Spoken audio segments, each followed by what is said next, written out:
Hello everyone, welcome back to the channel. In today's video, I'm going to show you how to use draw.io step by step. So whether you want to create the flow charts, process diagrams, mind map, organization charts, network diagrams or project workflows, draw.io is going to give you a free and easy way to build the professional looking diagrams directly from your browser. So make sure that you watch this video till the very end so that you don't miss any of the important steps. Now, if you want to try draw.io for yourself, you will find its official link in the description box below. So without further ado, let's get straight into it. So over here, you can either open your web browser and search for diagrams.net, or even when you search for draw.io, you will be landed here on diagrams.net because they have recently changed their domain. So over here, you are going to see this type of canvas in front of you. So before hopping on how you can create your flow chart or your design over here, let's just briefly understand what it actually is. So diagrams.net or draw.io is basically a free diagramming platform that allows you to create the visual diagrams without requiring any expensive software. You can use it to create the flow charts, process maps, mind maps, organizational charts, network diagrams, UML diagrams, and even business workflows. Now, one of the biggest advantages of this particular tool is that you can use it directly in your web browser without creating any of the accounts. And the best part is that it is absolutely for free for you to use it. So over here on the diagrams.net, if you have already signed in, you are basically going to see this type of canvas in front of you. But if you haven't already logged into your web browser, you may need to log in first with the help of your Google account. Now after doing so, you are going to see that we have bunch of different layouts available on the home page. So at the very top you will see this type of menu bar that includes some of the options like file, edit, view, arrange, extras and help. And this is the menu that is going to allow you to either save the files, to edit your files, to view the formats and even arrange your files.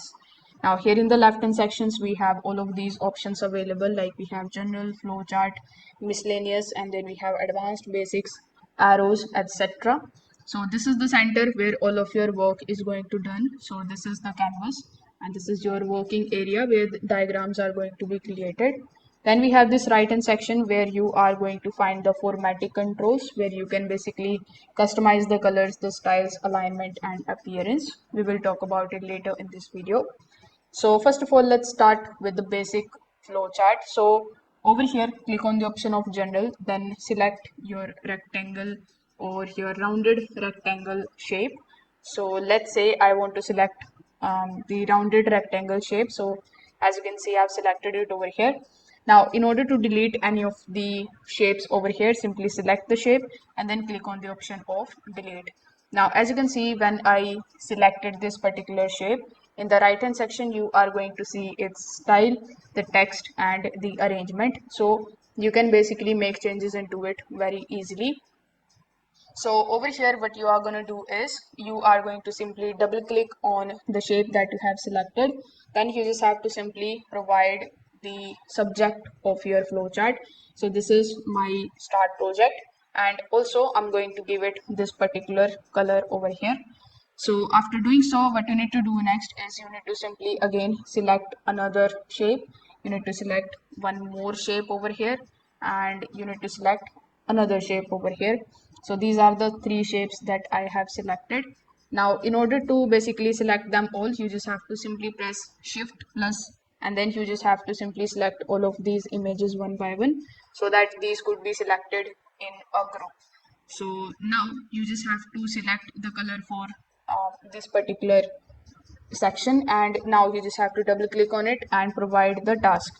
So now after selecting the task, you can also make changes into the color of it.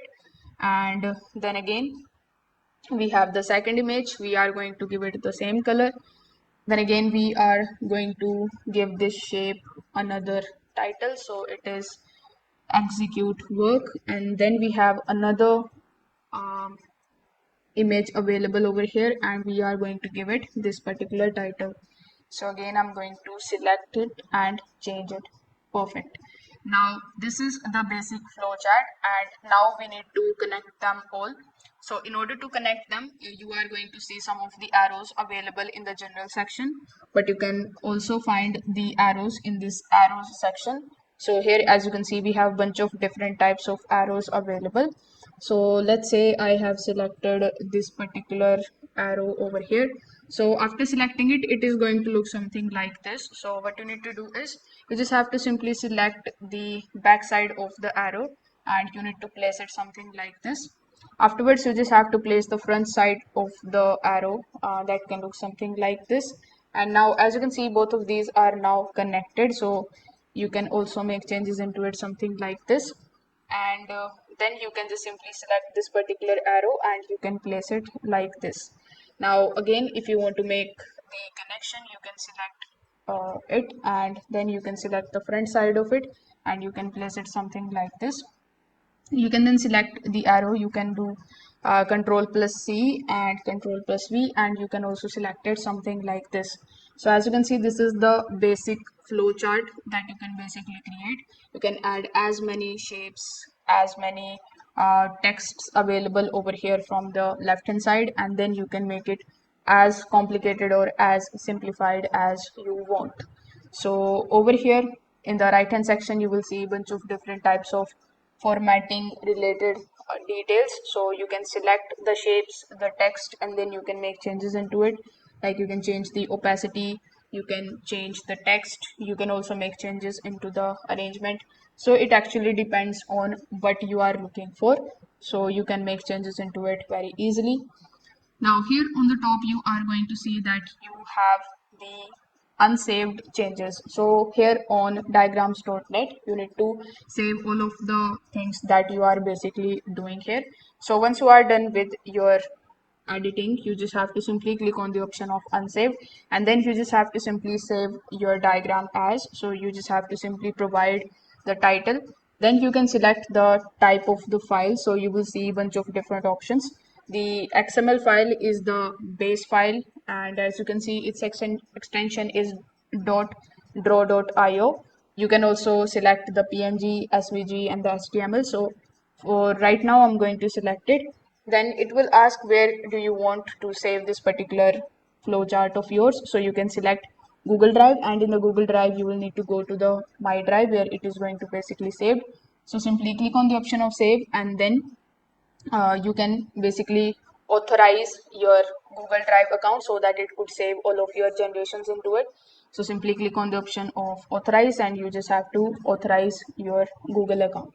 So that's how you can basically start using draw.io in order to create the diagrams, flowcharts, process maps, and even workflow visualizations. If this video helped you out, make sure that you like this video and subscribe to the channel. Thanks for watching.